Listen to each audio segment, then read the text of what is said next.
on, everyone? Today we're in Knoxville, Tennessee with Brandon, who's given us a very exclusive opportunity to check out an R32 Skyline GTR, which thankfully is now available in the United States. So Brandon, would you mind introducing your car for us?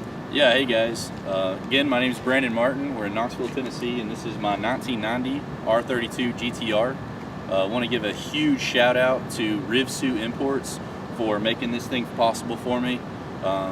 Anybody that wants to check out any kind of Skyline or any kind of car to import, RivSu would be a great people to give them a call. Hopefully a little bit later I can kind of do a small buyer's guide to show you guys what to look out for when you're purchasing a vehicle, especially this age, and hope you enjoy the video. We'll go back to Kyle. Alright guys, as always, this is going to be a detailed, in-depth review of the R32 Nissan Skyline GTR. We'll start it up, show the engine, get an exhaust clip, and go over the performance data, take it on a quick test drive, and show you many of the unique aspects of both the interior as well as exterior. And so, without further ado, let's go ahead and start her up, let her run. This GTR is finished in the original gunmetal gray metallic and is paired with a dark gray cloth interior with unique monoform sport bucket seats.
The GTR features rack and pinion steering with speed proportional power assistance, while this one has an aftermarket steering wheel. An upgraded 3-spoke sport leather wrapped wheel came standard from the factory. As we'll cover more in depth later in the video, the GTR came standard with a 4-wheel steering system known as HiCast for enhanced cornering ability. This car has been fitted with a HiCast lockout bar to disable the system, a common aftermarket modification with these cars, which is why you'll see a HiCast light illuminated in the instrument cluster. The only transmission available was a 5-speed manual gearbox, transmitting power to the rear wheels through a mechanical limited slip differential and a 4.111 final drive. Along with 4-wheel steering, it also featured an advanced electro-hydraulic all-wheel drive system known as a Tessa ETS, which operated a wet multi-plate clutch to send up to 50% of the available torque to the front wheels on demand. We'll also highlight this in greater depth later on. Leather wrapping for the shift knob, boot, and e-brake was standard. And so, let's go ahead and flip on the projector headlamps, rear fog lamp, and the hazards. The driver's side window is fully automatic. And we'll go ahead and check out the exterior.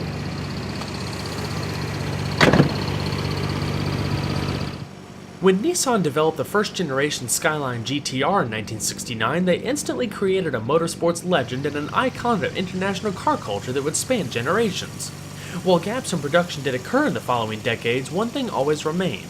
The GTR, or Gran Turismo Racer, still represents the pinnacle of performance for Nissan Motorsports due to an illustrious racing pedigree over its lineage. Available only in Japan and select export markets, the GTR was Nissan's flagship of technology and innovation.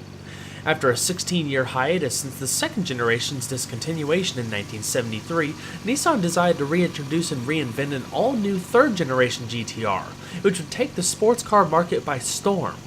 Introduced for the 1989 model year and commonly known as the R32, the newest GTR was based on the 8th generation Skyline platform, and originally developed to replace the R31 GTS-R as a more competitive and advanced vehicle for use in Group A racing.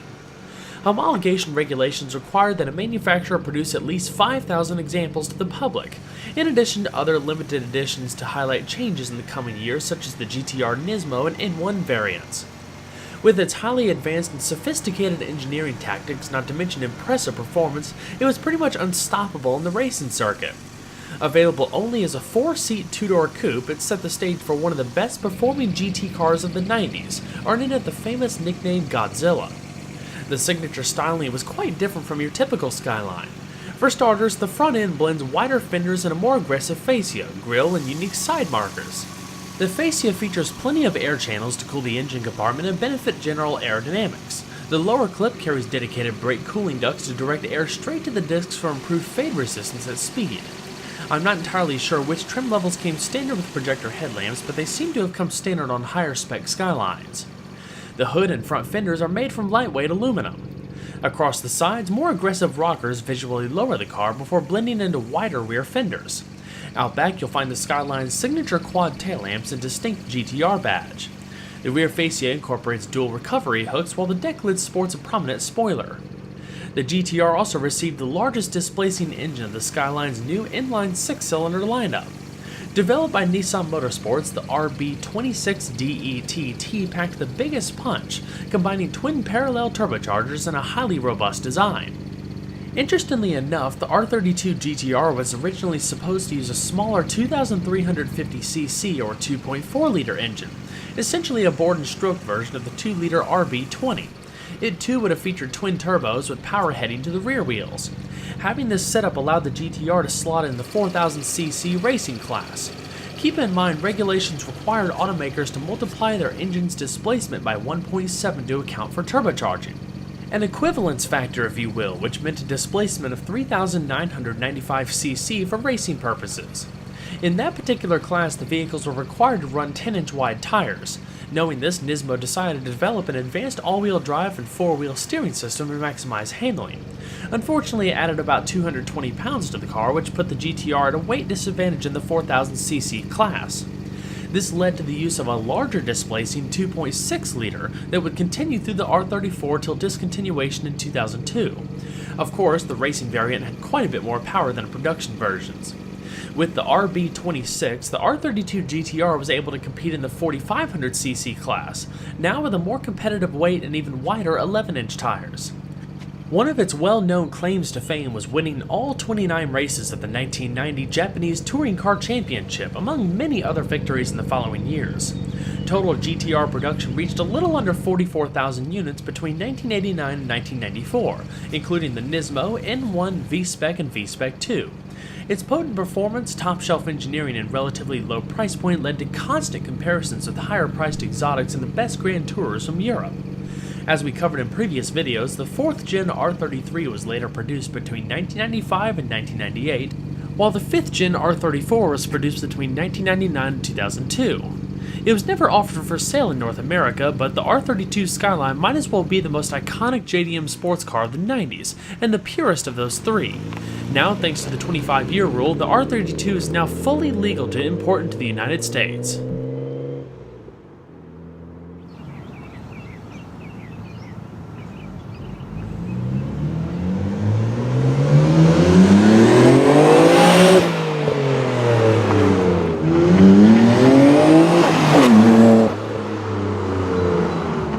The R32 GTR originally featured a set of 16 by 8-inch alloy wheels with a 30mm offset, wrapped in high-performance 225/50 Bridgestone Potenza RE71 tires. As far as the brakes, internally ventilated and cross-drilled discs can be found at each corner. The front discs measure in 11.65 inches and paired with 4-piston Nissan-branded calipers, while the rear features 11.7-inch discs and 2-piston calipers. 4-channel ABS came standard. With this setup, a stock GTR is said to be able to stop from 60 miles an hour in about 125 feet. Celebrating 3 years of victory in Group A racing, Nissan introduced the GTR V-Spec or Victory specification in 1993, which added an upgraded Brembo braking system with larger 12.76-inch front discs and 11.8-inch rear discs, as well as larger 17-inch BBS wheels despite the same tire dimensions. In 1994, the V-Spec 2 was launched, which was pretty much identical to the original V-Spec aside from wider 245/45 tires. The R32, 33, and 34 all feature a fully independent front and rear multi-link suspension. ATESA, which stands for Advanced Total Traction Engineering System for All-Terrain, refers to the GTR's all-wheel drive system. It uses speed sensors at each wheel along with centrally located lateral G sensors, throttle opening sensor, and a brake light switch to measure both lateral and longitudinal forces, in addition to traction, predicting the car's movement 10 times per second. The reaction time was actually improved later on with the R33 and 34 to 100 and 1000 times per second respectively. All of this data is passed through a 16-bit central processor which gives the commands to distribute a proportion of available torque to the front wheels via 2 wet multiplate clutches by the electronic torque split or ETS controller. All GTRs have a unique bulge in their floor pan to accommodate the transfer case, which bolts up to the end of the transmission and features a secondary drive shaft on the right-hand side of the case that connects the front wheels. The R33 and 34 GTR V-Specs had an upgraded setup known as ATESA ETS Pro, tuned for faster reactivity and reduced oversteer thanks to recalibrated ECU settings, as well as an active limited slip differential out back denoted by unique differential cooling fins. Pro could distribute torque not only to the front but between the rear wheels as well, whichever had the most traction. The latter system featured a dedicated multi-plate clutch in each wheel for infinite variability of torque, all controlled by the central computer. The magic of ATESA, especially in the R32, was that it allowed the car to primarily act in rear-wheel drive. If needed, it could send up to 50% of the available torque to the front, but only if wheel slip became excessive. Typically, with cars that are locked in all-wheel drive all the time, they can exhibit understeer if pushed too hard through a corner. Therefore, ATESA was designed to induce more oversteers, so cornering harder is actually said to lessen ATESA's innervation. What also made the GTR unique, like the 300ZX twin-turbo, was an innovative four-wheel steering system known as HiCAS, or High Capacity Actively Controlled Steering. It allows the rear wheels to steer counterphase or opposite to the front wheels, up to 1 degree or so in either direction to point the car more into a curve, thus improving turn-in and reducing excessive understeer. When the rear wheels are returning in phase through a curve, a slip angle is developed as they gain more traction, helping launch the GTR out of an apex. When HiCAS was implemented in the R32 GTR, it worked through hydraulics that ran off the power steering pump, and took inputs from the speed and angle of the steering wheel in order to determine how much the rear wheels would turn to complement the front. Another common modification you'll see many people do to any GTR is the HiCAS lockout system. This particular one does have it, so if you look underneath the rear car and you see a little orange bar, that basically deactivates the HiCAS system, so it doesn't turn the rear wheels when that is in place. Overall length is 178.9 inches with a width of 69.1 inches and a height of 52.8 inches, riding on a 103-inch wheelbase. Total curb weight, as you see here, is around 3,153 pounds. The heart of the GTR is an intercooled 2.6-liter inline six-cylinder known as the RB26DETT. RB refers to the race-bred engine series, 26 refers to the 2.6 liters of displacement, D refers to double overhead cams, E refers to electronic fuel injection, and TT refers to twin turbo. It features an iron block with aluminum heads, 4 valves per cylinder, sodium-filled exhaust valves, a forged crankshaft, and forged connecting rods, in addition to other unique components for improved cooling and strength.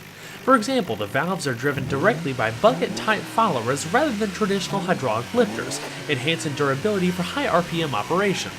Compression ratio is rated at 8.5 to 1 with maximum engine speed of 8,000 RPM. Another way the GTR's engine separated itself from the rest of the RB lineup was that it used 6 individual throttle bodies rather than a single unit, as well as parallel configuration for the twin Garrett T28 type ceramic turbochargers.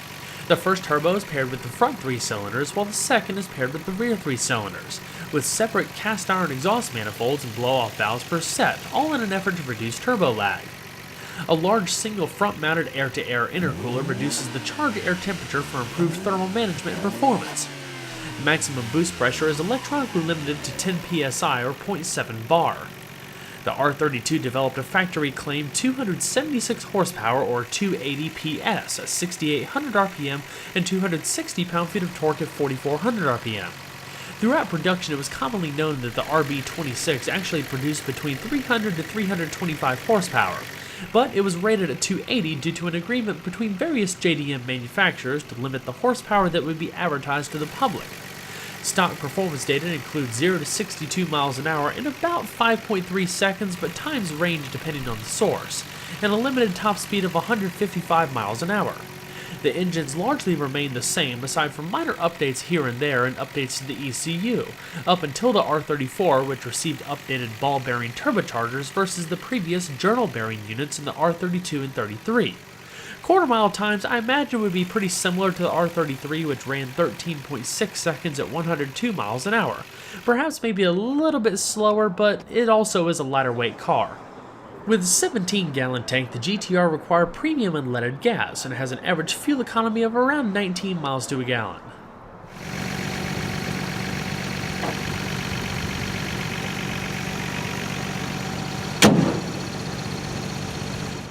Hey guys, thanks for watching the video. We've got Kyle behind the camera here. He's going to kind of follow me as we do a little walk around of the car. I guess this is a first for Saab Kahlo 4 videos, so hope everybody likes it.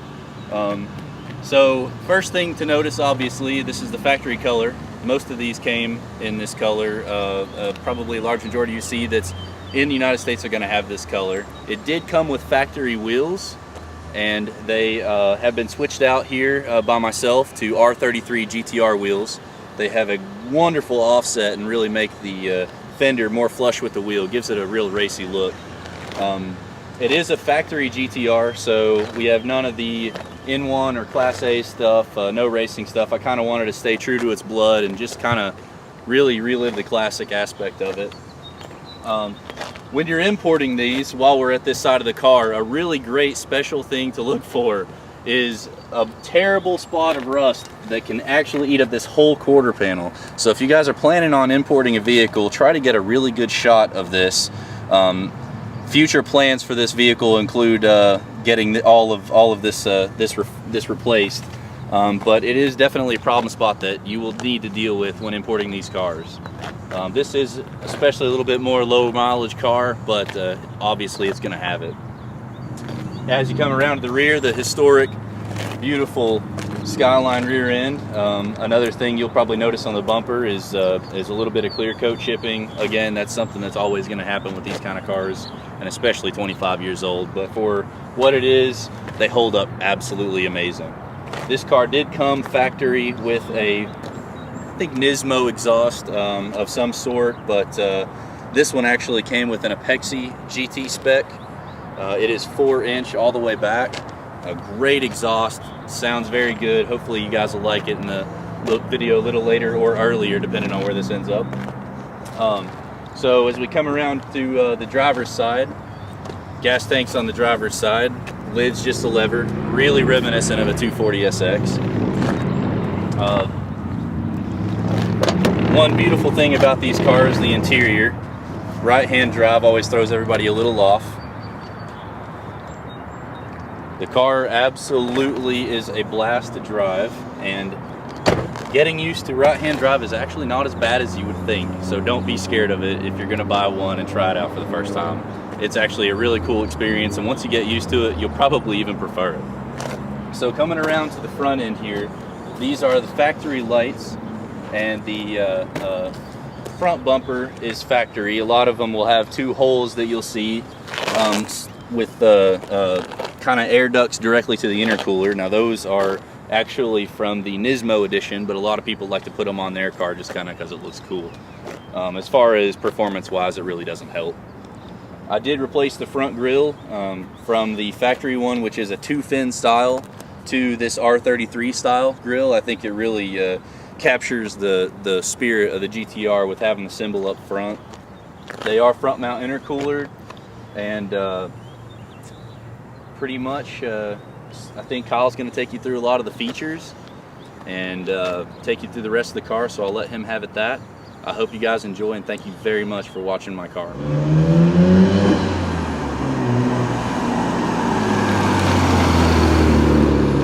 The GTR's interior styling doesn't really differ all that much from your typical Skyline, but it has some unique touches such as the seats, the instrument cluster, and the 3-row gauge pods in the center console.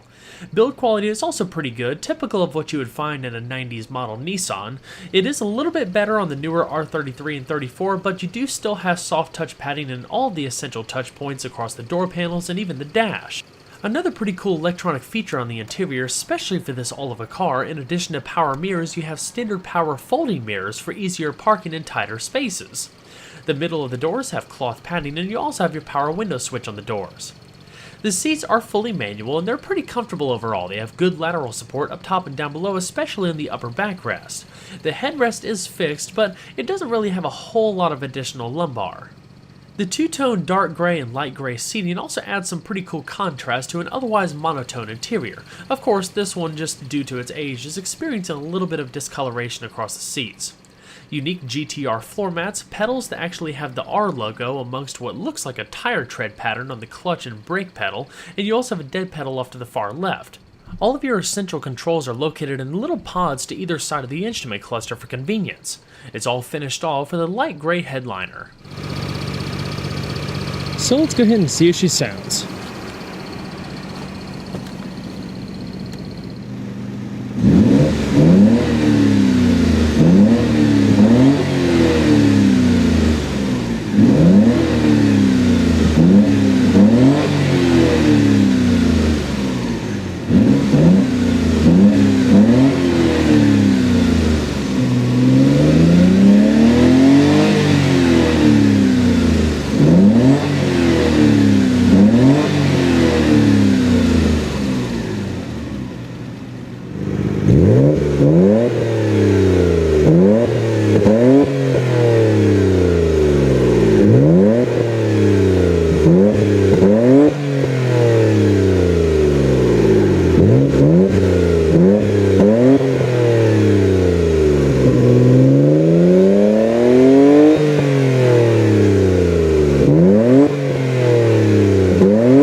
So let's go ahead and shut her up.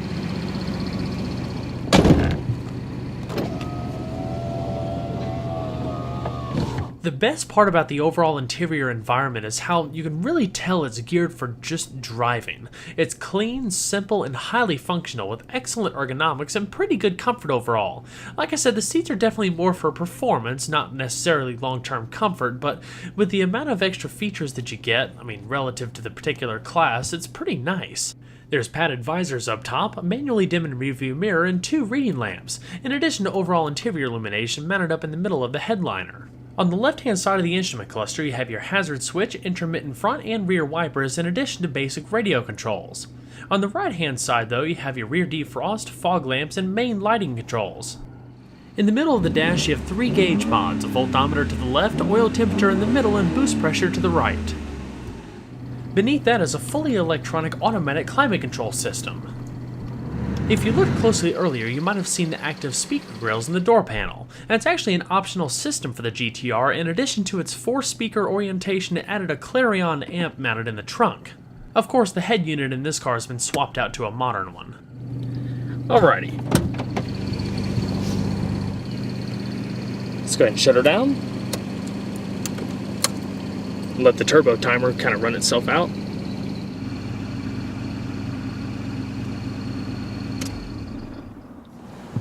And we'll go ahead and check out the rest of the vehicle.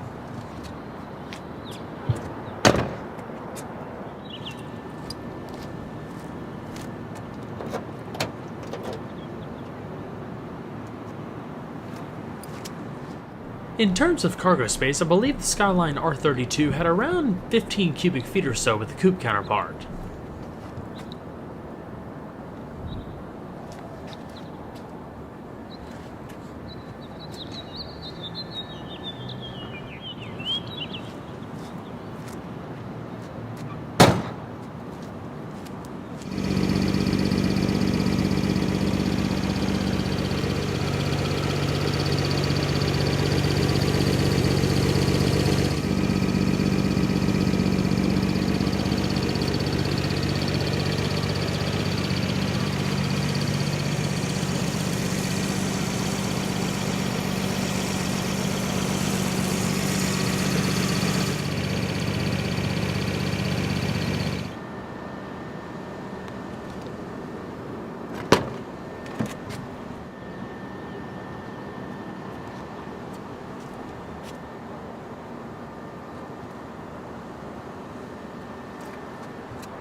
Down below, you have a locking glove box with a pretty good amount of space.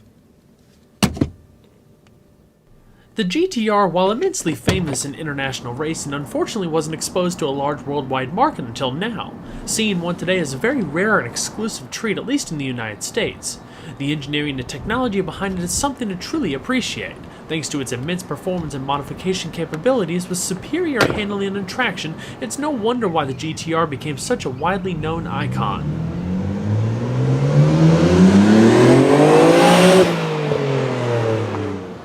Well everyone, I hope you enjoyed the in-depth look at the R32 Nissan Skyline GTR. Be sure to stay tuned next time, there's a lot more where that came from. Take care everybody.